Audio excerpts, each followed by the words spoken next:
ప్రభుత్వము 7 శాఖలకు సంబంధించి ఇసుక, మద్యము, మైన్స్, అదే విధంగా విద్యుత్తు, పోలవరానికి అన్యాయం చేయటం, అమరావతికి అన్యాయం చేయటం, దీని ద్వారాగా వీళ్ళు చేసినటువంటి అక్రమాల మీద కేసులు ఖచ్చితంగా మంత్రుల మీద, అప్పుడు అధికారుల మీద, జగన్మోహన్ రెడ్డి మీద కూడా ఖచ్చితంగా కేసులు పెట్టేదానికి అవకాశం ఉంటుంది.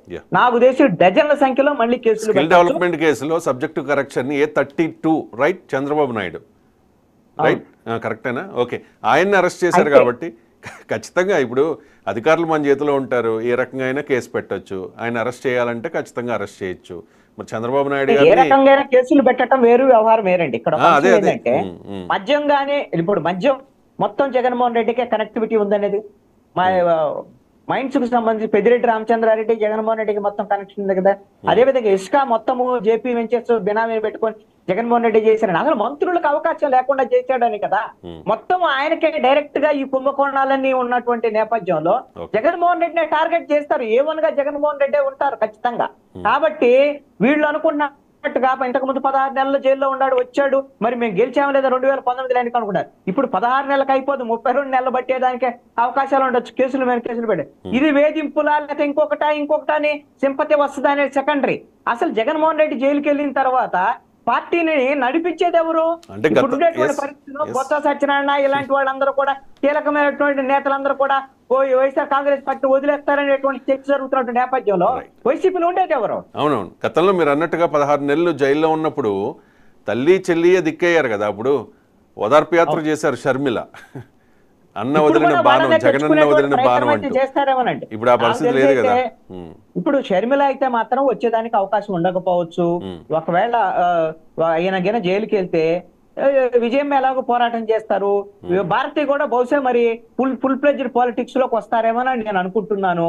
అలాగా వాళ్ళు ఎంతో కొంత పోరాటం చేయొచ్చు. కానీ పార్టీలో కీలకమైనటువంటి నేతలు పార్టీ బలోపేతం చేసుకునేటువంటి దిశగా కొంత స్ట్రాంగ్ గా లేకపోతే మాత్రము జగన్మోహన్ రెడ్డి జైల్లో ఉంటే ఏదో జరిగిపోయింది, సంపతి మీద మళ్ళీ రేపొద్దున అధికారంలోకి వస్తారని జరిగేది కాదండి. అందుకని ఇప్పుడు ఇవన్నీ తప్పించుకొని రేపొద్దున ఎంపీగా వెళ్ళిపోతాను అనేటువంటి, ఒకవేళ ఎంపీగా వెళ్ళినంత మాత్రాన, వెళ్ళి ఎంపీగా కూర్చున్నంత మాత్రాన బీజేపీ వాళ్ళు ఏమన్నా జగన్మోహన్ రెడ్డి మీద ఆంధ్రప్రదేశ్ లో పెట్టేటువంటి కేసుల విషయంలో ఇక్కడ ఎన్డీఏ ప్రభుత్వాన్ని, చంద్రబాబు నాయుడిని మీరు జగన్మోహన్ రెడ్డి మీద కేసులు పెట్టొద్దు అని ఏమైనా చెప్తారా? ఎందుకు అనంటే ఆల్రెడీ జగన్మోహన్ రెడ్డి అక్కడ ఎంపీగా వెళ్ళకపోయినా ఏం చేసినా మొత్తం మద్దతు ఇస్తా అని చెప్తున్నాడు కదా ఎన్డీఏకి. ఇప్పుడు అదనంగా వెళ్ళి చెప్పేది చేసేది ఏం లేదు జగన్మోహన్ రెడ్డి, అన్కండిషనల్ కదా. కాబట్టి నాకు తెలిసి అయితే ఇప్పుడు ఉన్నటువంటి పరిస్థితుల్లో ఎంతో కొంత మంచి సంబంధాలు ఉన్నాయి. ఎవరికి? నరేంద్ర మోడీ, అమిత్ షాకి, జగన్మోహన్ రెడ్డికి మంచి సంబంధాలు ఇప్పుడు కూడా. అంటే నా డౌట్ ఏంటంటే 293 ఓకే బలంగానే ఉంది. ఆల్రెడీ జగన్మోహన్ రెడ్డితో విభేదించిన టీడీపీ అండ్ జనసేనతో అలయన్స్ అయి ఉంది. అక్కడ ఈ కూటమి ఎంపీలు లేకపోతే కేంద్రంలో మోదీ సర్కార్ లేదు, అది అందరికీ తెలిసిన విషయం. ఇటువంటి పరిస్థితుల్లో ఒక్క 4 ఎంపీల కోసం ఆ ఫ్రెండ్షిప్ని కంటిన్యూ చేస్తారా అండ్ వీళ్ళతో విభేదిస్తారా? అంటే విభేదించరు కదా.